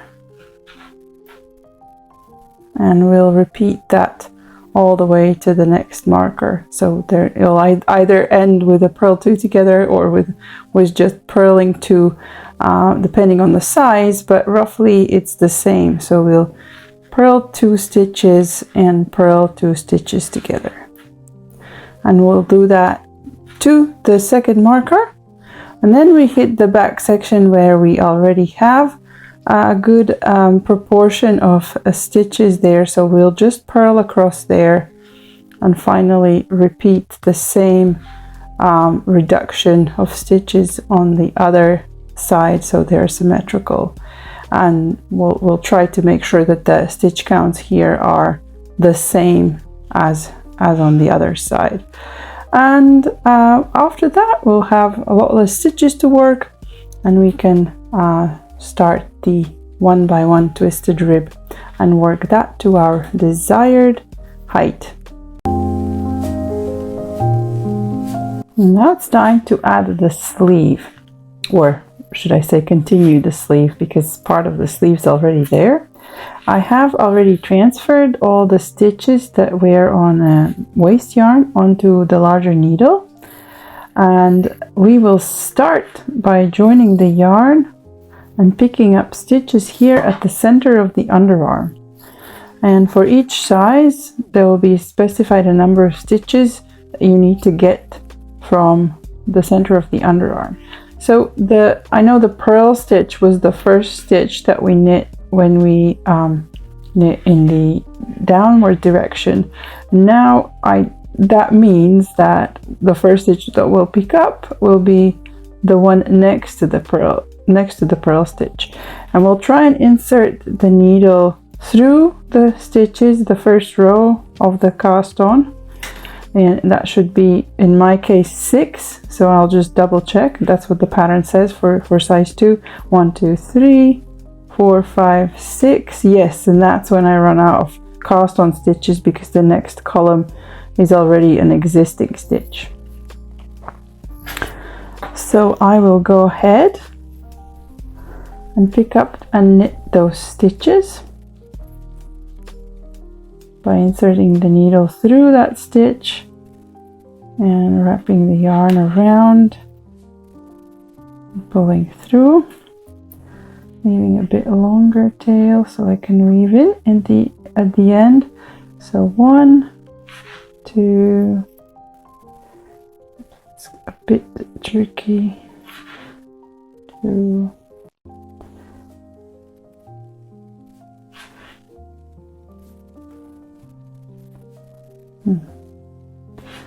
3,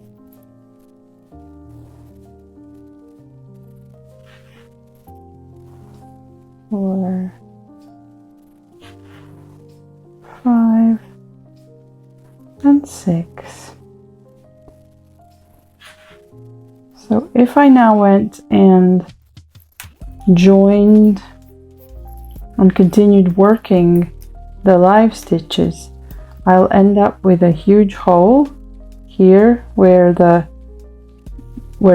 the corner, because this part has been stretched out as I've worked on the project. So to avoid that hole, we'll pick up additional 2 stitches here in the corner. So I'll just grab a strand or a leg of a stitch and knit into it so that it twists around itself, concealing any potential holes, and I'll do that here a little higher as well.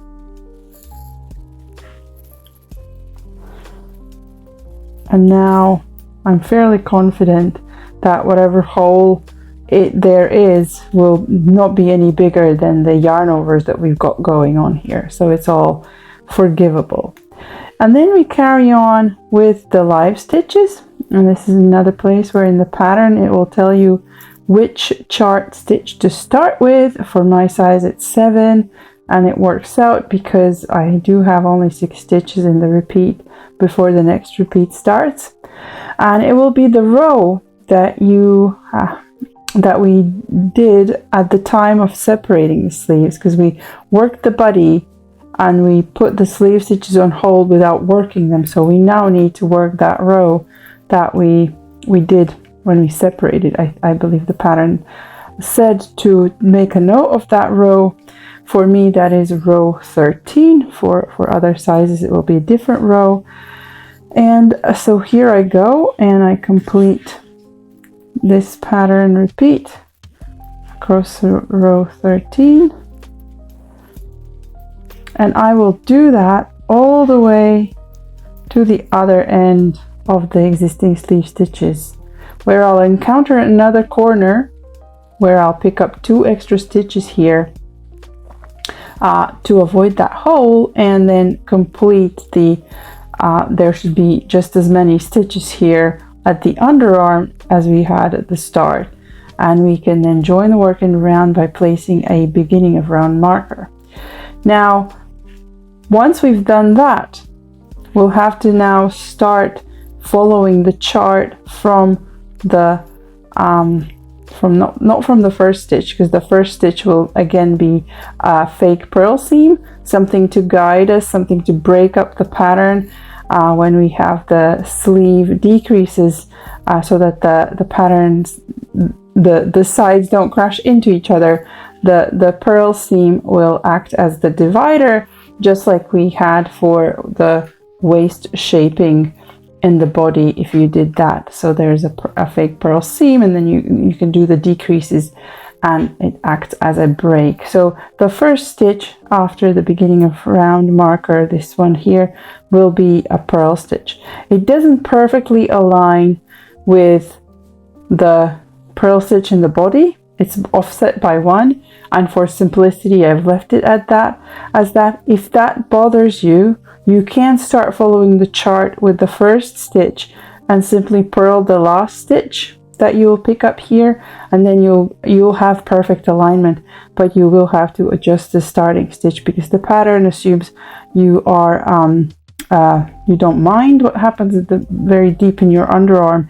So the first stitch is purl stitch, as we're used to always purling that one first after a marker, and to keep with the habit. And then the starting stitch, a new starting stitch, you'll have to remember. And of course, if you encounter a new start of a pattern repeat and you're using helper markers here, then of course you'll place those helper markers where and when you need them. So to summarize, let's continue the chart across the live stitches, and on the next round we'll have a new starting stitch. To be fair, because now it's the first time we're working this in the round, we'll only have to worry about looking at the chart on the odd rows of the chart. So this row is an odd row, so we have to be careful and look at the chart. The next round will be an even row of the chart, and we'll purl the first stitch and we'll just knit all the other stitches. We don't have to worry about the chart. So every even round, every even chart row, we simply knit the stitches without worrying about the chart.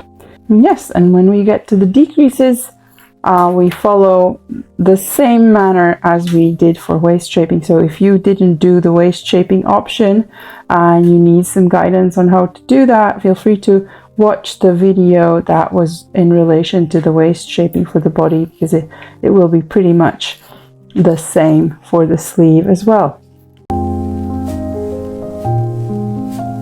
So the button bands.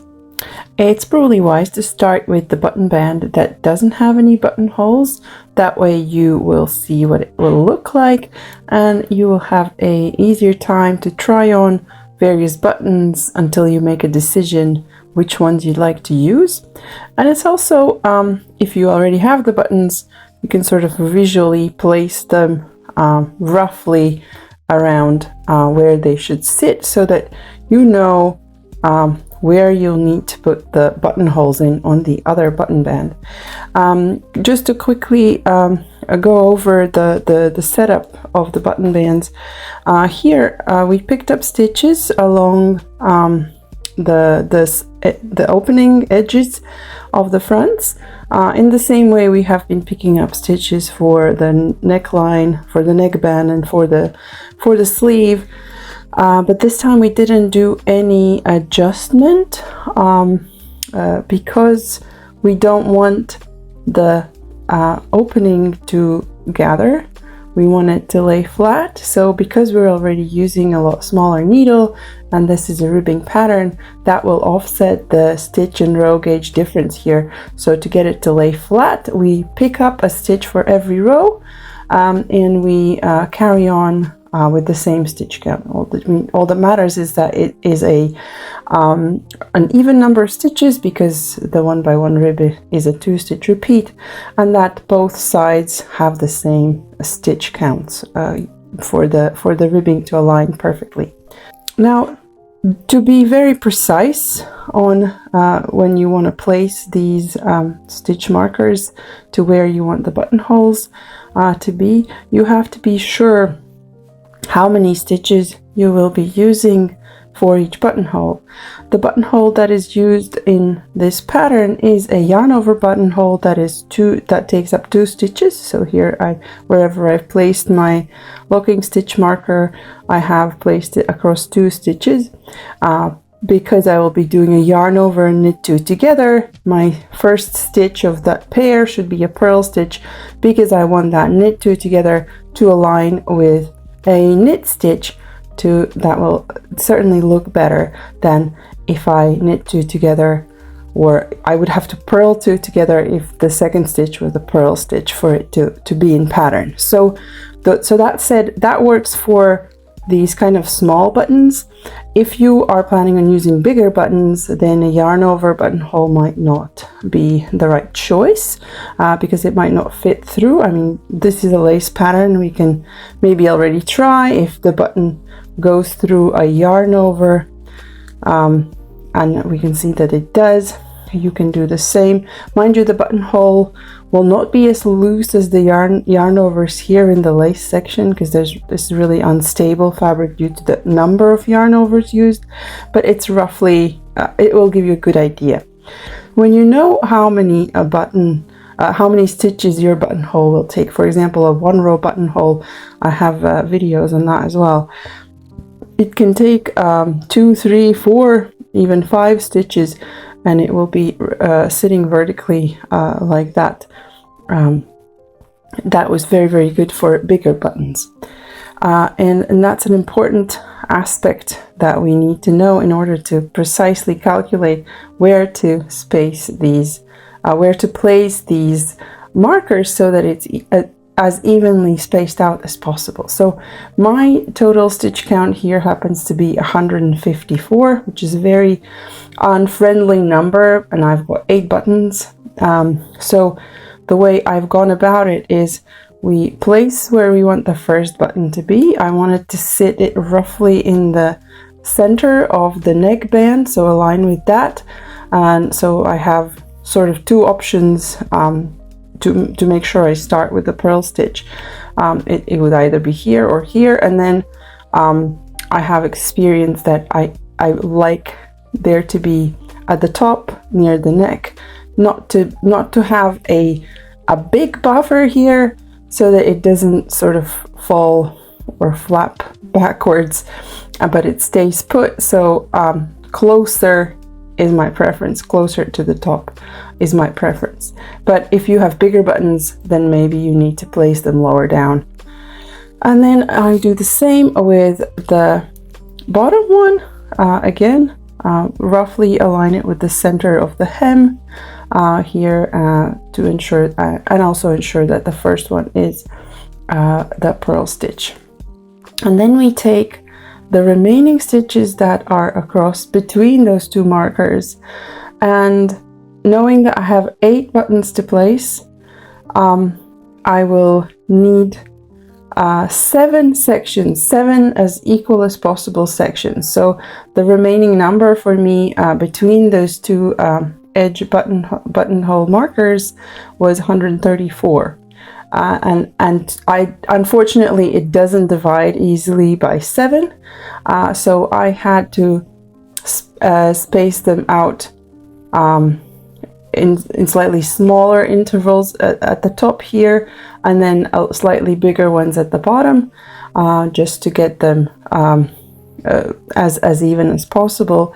But in the pattern I have linked to a spreadsheet, a Google spreadsheet that has the calculator if you want to use that, and also I have a YouTube video that explains the precise calculation, going through numbers step by step as well.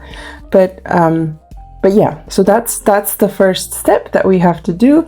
I guess one more thing to note is that if we always want to start with a purl stitch for each button hole, then the number of stitches that can be between the buttonholes needs to be an even number. So for me, the first 3 sections here from the top down were 18 stitches each, and the remaining 4 were 20 stitches each. So 18 and 20 is quite similar.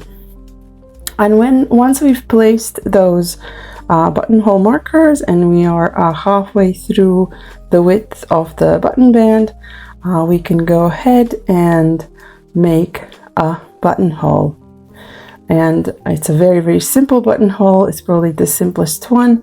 As soon as you get to the purl stitch, that is if your buttons are suited for the yarn over buttonhole. If your buttons are bigger and a yarn over buttonhole won't work, you can stop watching this because this won't be relevant for you.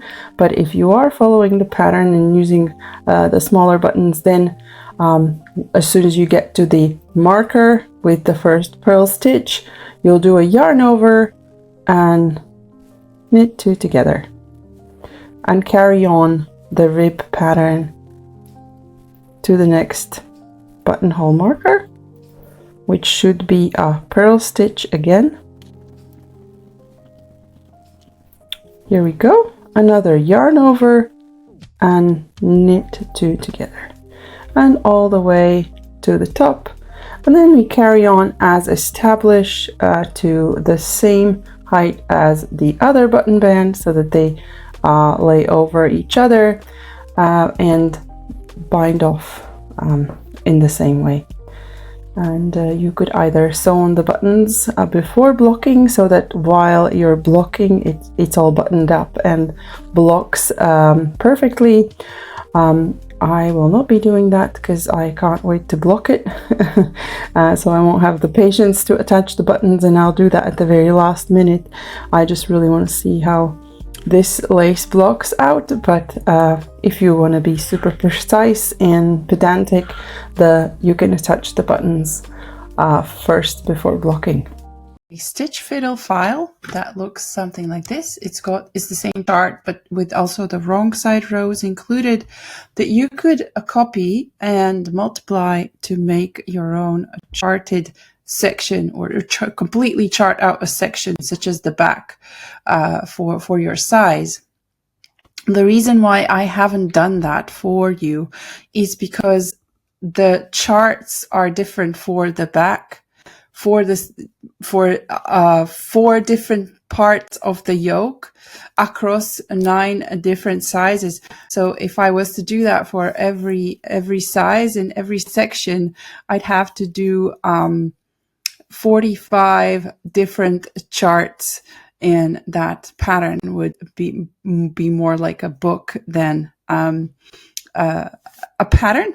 And also, they're not necessarily. Maybe to begin, you can create some. Oh, I also forgot 6 different languages. So that would be 45 times 6. It's a little bit over the top. So I am just going to show you, if you need to, how you can do that yourself. And I've provided the raw motif here for you to do that. I personally did not need to chart out the separate sections because the motif I found quite intuitive, and I could read my knitting to understand where I was at and what to do. But if you're a more of a visual person and maybe, especially at the start, not so familiar with this motif and need some aid, then perhaps starting with the charting out the whole of the back will be a huge help. And then hopefully by then you will get into the groove and you won't need to chart out the yoke sections. But you can also apply the same skills, the same techniques shown in this video to chart out the individual yoke sections, such as the sleeve, the front. Each front is different because of the shaping, and the back as well if you need to. We'll be making a copy of this because we could not edit it. And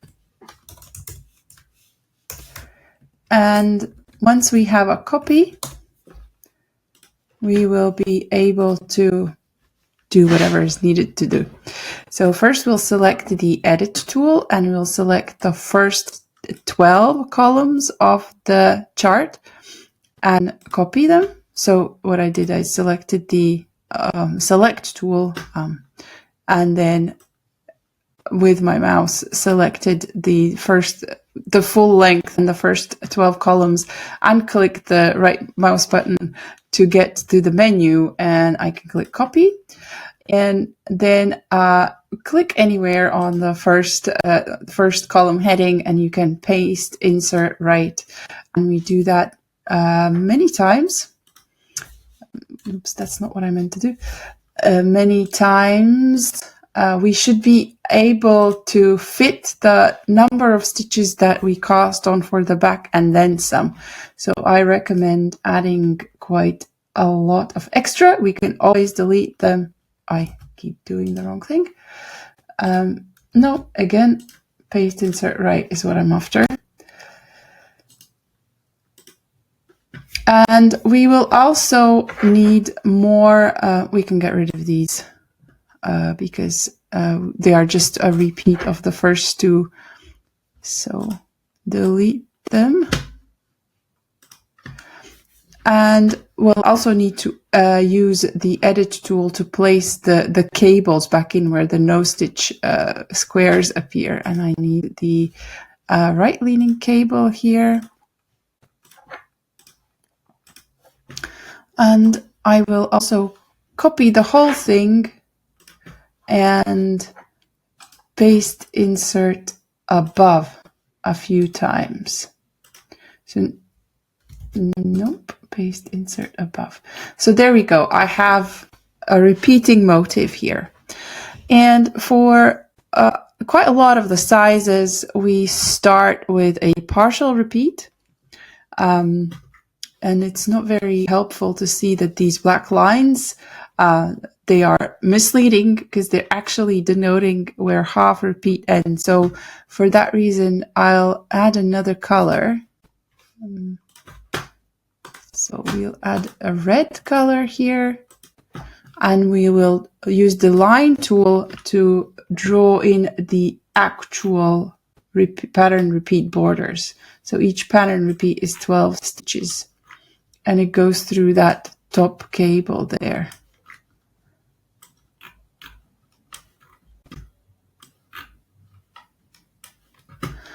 Like so. And let's presume that I am knitting a size where my first back, the starting stitch of the first row of the back is a number 10.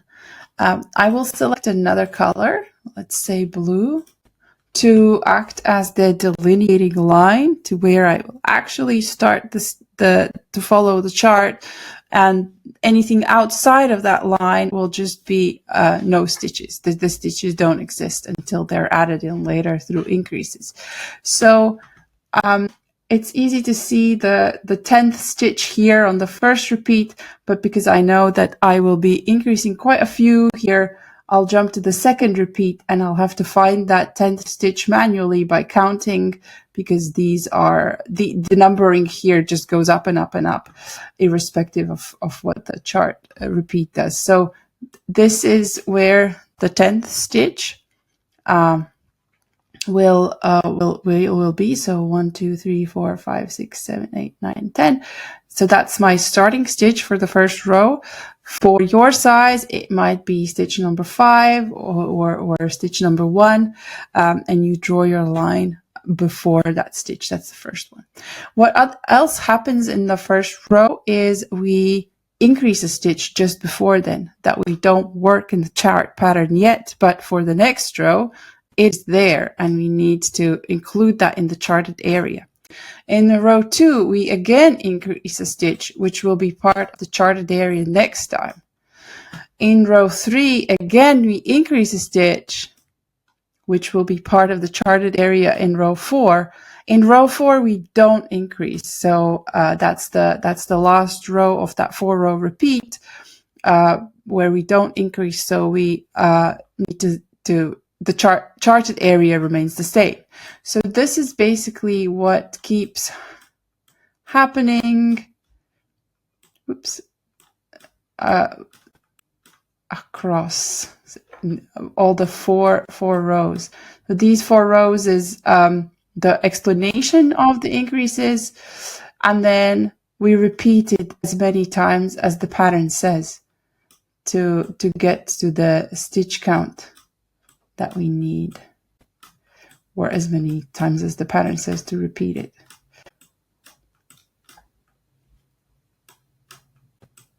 So I'll do it a little bit more. I'm not sure off the top of my head how many times we need to repeat, but this looks like a good amount.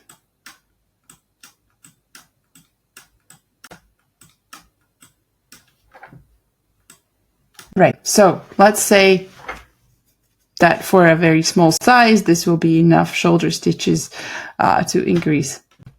I think there's one more repeat possibly that would fit here in reality. But that's beside the point. What we need to do next is remove any of the stitches that don't concern us. So I will select the edit tool and the no stitch symbol, and I'll just erase them because we don't want to see them. There's nothing there. Beyond this blue line, we just do the edge stitches in stockinette plus the increases that then later extend the charted area. I think you can also select like a bigger area and fill it with, or you can do 1 by 1, whatever helps. And yeah, so that's that. And now the second most important part is we need to clean up the partial repeats here, because as the pattern says, you are not supposed to follow the chart if you do not have enough stitches to do a half repeat. So anywhere where I see less than 6 stitches between these 2 lines, so between a half repeat and a full repeat, I will just remove any lace stitches. So here is the first time I can actually follow a full half repeat, and I can leave those symbols there. I will be knitting them. Next, I can work this cable because I have these 2 stitches that are needed for the cable of this repeat. I can't work this yarn over, and I can't work these yarn overs and this knit 2 together, so I need to get rid of them. They'll just be stuck in it. and then I work, there's enough stitches to work the 6 stitches of the half repeat, etc. So it gets, oops, I went too far. It gets quite repetitive, etc. So yeah, that's this side. We'll do the same thing for the other side. I think if you started with stitch number 10, then logically you should be ending with the symmetrical stitch number 3. Whoops. But you can check in the pattern what's the stated ending stitch.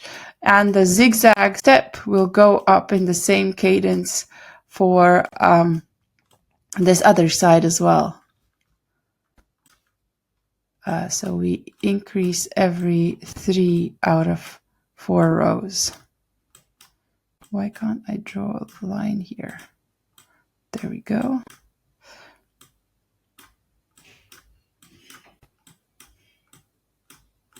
Okay, I will not do the full thing here because I think you get the point.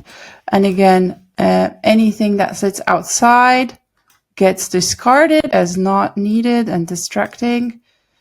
And anything that's inside, we evaluate whether we can actually do make a half repeat.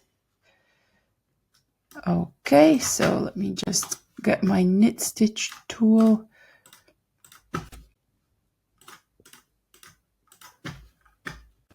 Etc. So yeah, that is the back section. And if you follow it, if you added as many rows as you need to, the pattern says, you can discard whatever you don't need. You can either print it or download a PDF. You can here's all the download options you can have. There's a PDF. You can either choose to have the legend or on a separate page, and once you apply, it will download a PDF that you could then import into Knit Companion or print it if you like, and work from that. Now for the separate sections of the yoke, if you do need to make a chart, it will be different logic because the increases are specified in different cadences. The yoke has many sections. Section A, for example, for the fronts, you'll just be increasing in the neckline. So depending on which front you're drawing, there will be zigzags on one side for a while until you reach the full neck, full width. And then more zigzags will start on the other side to when the armhole shaping kicks in. But yes, you'd have to read the pattern quite closely to figure out how many rows are for each section and what happens in each section. Every once in a while, the pattern does tell you which starting stitch the section starts with and ends with, as well, to make sure you can check if you're on track. So hopefully this was helpful and you might want to use it.